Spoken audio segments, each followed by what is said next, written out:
Good evening. I'm Sarah Huckabee Sanders. Being a mom to 3 young children taught me not to believe every story I hear. So forgive me for not believing much of anything I heard tonight from President Biden. From out-of-control inflation and violent crime to the dangerous border crisis and threat from China, Biden and the Democrats have failed you. They know it, and you know it. And it's time for a change. Tonight, let us reaffirm our commitment to a timeless American idea that government exists not to rule the people, but to serve the people. Democrats want to rule us with more government control, but that's not who we are. America is the greatest country the world has ever known because we're the freest country the world has ever known, with a people who are strong and resilient. 5 months ago, I was diagnosed with thyroid cancer. It was a hard time for our family, particularly our kids, Scarlett, Huck, and George. But we kept our faith and persevered.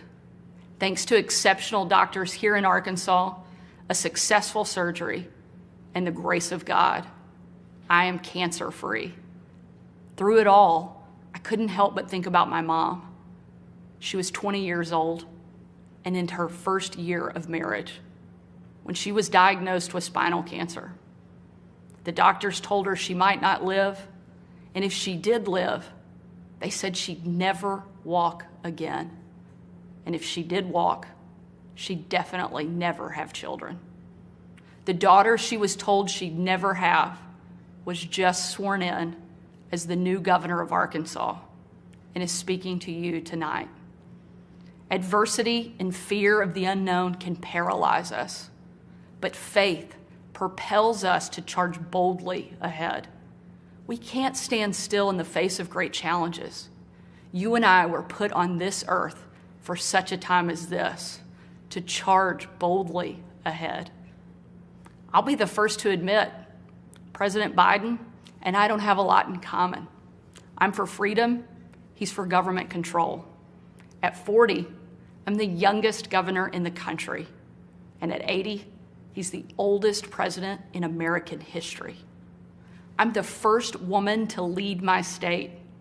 And he's the first man to surrender his presidency to a woke mob that can't even tell you what a woman is. In the radical left's America, Washington taxes you and lights your hard-earned money on fire. But you get crushed with high gas prices, empty grocery shelves, and our children are taught to hate one another on account of their race, but not to love one another or our great country. Whether Joe Biden believes this madness or is simply too weak to resist it, his administration has been completely hijacked by the radical left. The dividing line in America is no longer between right or left. The choice is between normal or crazy. It's time for a new generation of Republican leadership. Upon taking office just a few weeks ago, I signed executive orders to ban CRT, racism, and indoctrination in our schools, eliminate the use of derogatory term Latinx in our government, repealed COVID orders, and said never again to authoritarian mandates and shutdowns. Americans want common sense from their leaders. But in Washington, the Biden administration is doubling down on crazy. President Biden inherited the fastest economic recovery on record, the most secure border in history, cheap, abundant, homegrown energy, fast rising wages, a rebuilt military, and a world that was stable and at peace. But over the last 2 years, Democrats destroyed it all. Despite Democrats' trillions in reckless spending and mountains of debt, we now have the worst border crisis in American history. As a mom, my heart breaks for every parent who has lost a son or daughter to addiction. 100,000 Americans a year are now killed from drug overdoses, largely from fentanyl pouring across our southern border. Yet the Biden administration refuses to secure the border and save American lives. And after years of Democrat attacks on law enforcement and calls to defund the police, violent criminals roam free, while law-abiding families live in fear. Beyond our border, from Afghanistan to Ukraine, from North Korea to Iran, President Biden's weakness puts our nation and the world at risk. And the president's refusal to stand up to China, our most formidable adversary, is dangerous and unacceptable. President Biden is unwilling to defend our border, defend our skies, and defend our people. He is simply unfit to serve as commander-in-chief. And while you reap the consequences of their failures, the Biden administration seems more interested in woke fantasies than the hard reality Americans face every day. Most Americans simply want to live their lives in freedom and peace. But we are under attack in a left-wing culture war we didn't start and never wanted to fight. Every day we are told we must partake in their rituals, salute their flags, and worship their false idols, all while big government colludes with big tech to strip away the most American thing there is, your freedom of speech. That's not normal. It's crazy, and it's wrong. Make no mistake, Republicans will not surrender this fight. We will lead with courage and do what's right, not what's politically correct or convenient.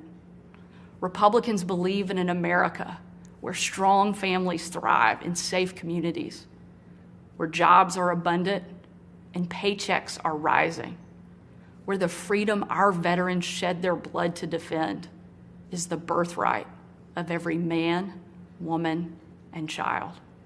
These are the principles Republican governors are fighting for, and in Washington, under the leadership of Senate Republicans and Speaker Kevin McCarthy, we will hold the Biden administration accountable.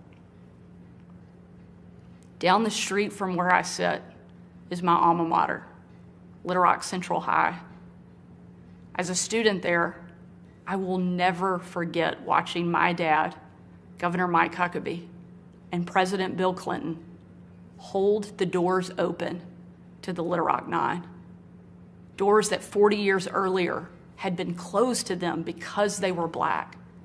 Today, those children once barred from the schoolhouse are now heroes memorialized in bronze at our State House. I'm proud of the progress our country has made, and I believe giving every child access to a quality education, regardless of their race or income, is the civil rights issue of our day. Tomorrow, I will unveil an education package that will be the most far-reaching, bold, conservative education reform in the country. My plan empowers parents with real choices, improves literacy and career readiness, and helps put a good teacher in every classroom by increasing their starting salary from one of the lowest to one of the highest in the nation. Here in Arkansas and across America, Republicans are working to end the policy of trapping kids in failing schools and sentencing them to a lifetime of poverty. We will educate, not indoctrinate our kids, and put students on a path to success. It's time for a new generation to lead. This is our moment. This is our opportunity. A new generation born in the waning decades of the last century, shaped by economic booms and stock market busts, forged by the triumph of the Cold War and the tragedy of 9/11.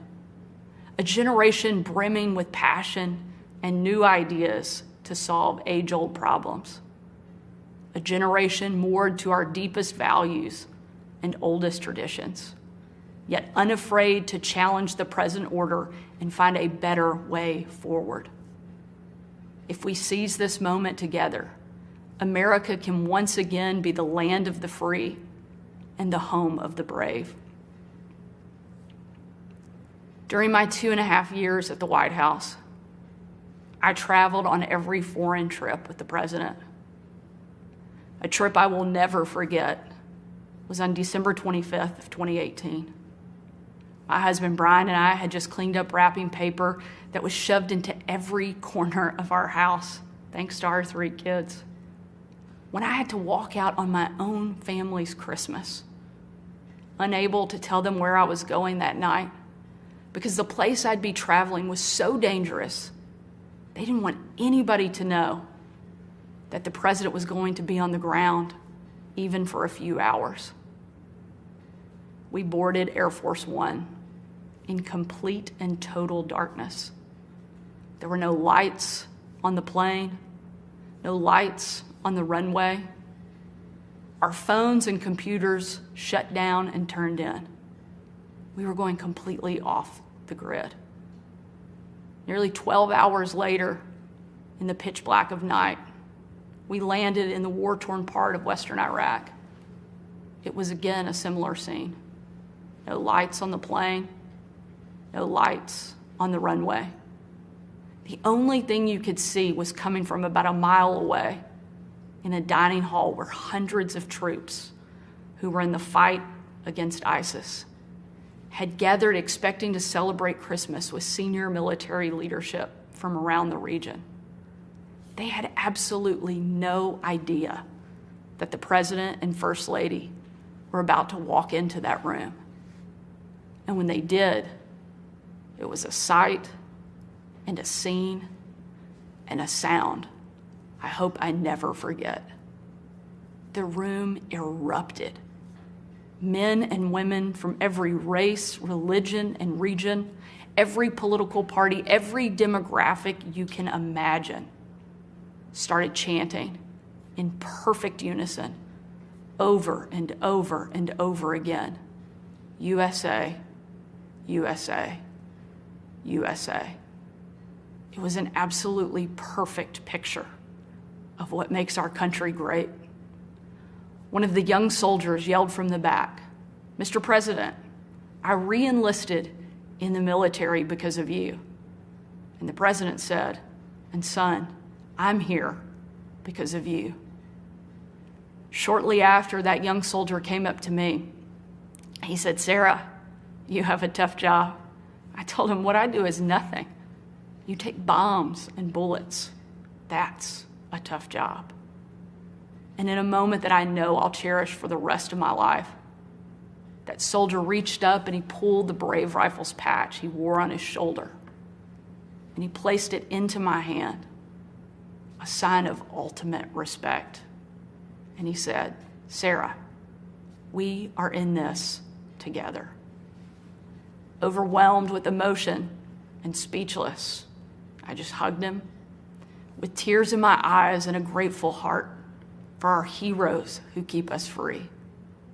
That young man and everyone who has served before him, all of those who serve alongside him, and the thousands we know who will be called upon to serve after him, deserve to know they have a country and a community back home doing our part in the fight for freedom. America is great because we are free. But today, our freedom is under attack, and the America we love is in danger. President Biden and the Democrats have failed you, and it's time for a change.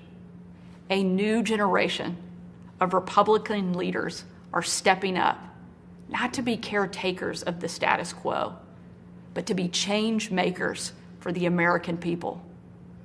We know not what the future holds, but we know who holds the future in his hands.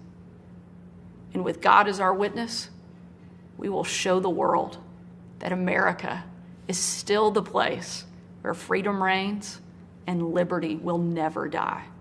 Thank you. God bless you, and God bless America.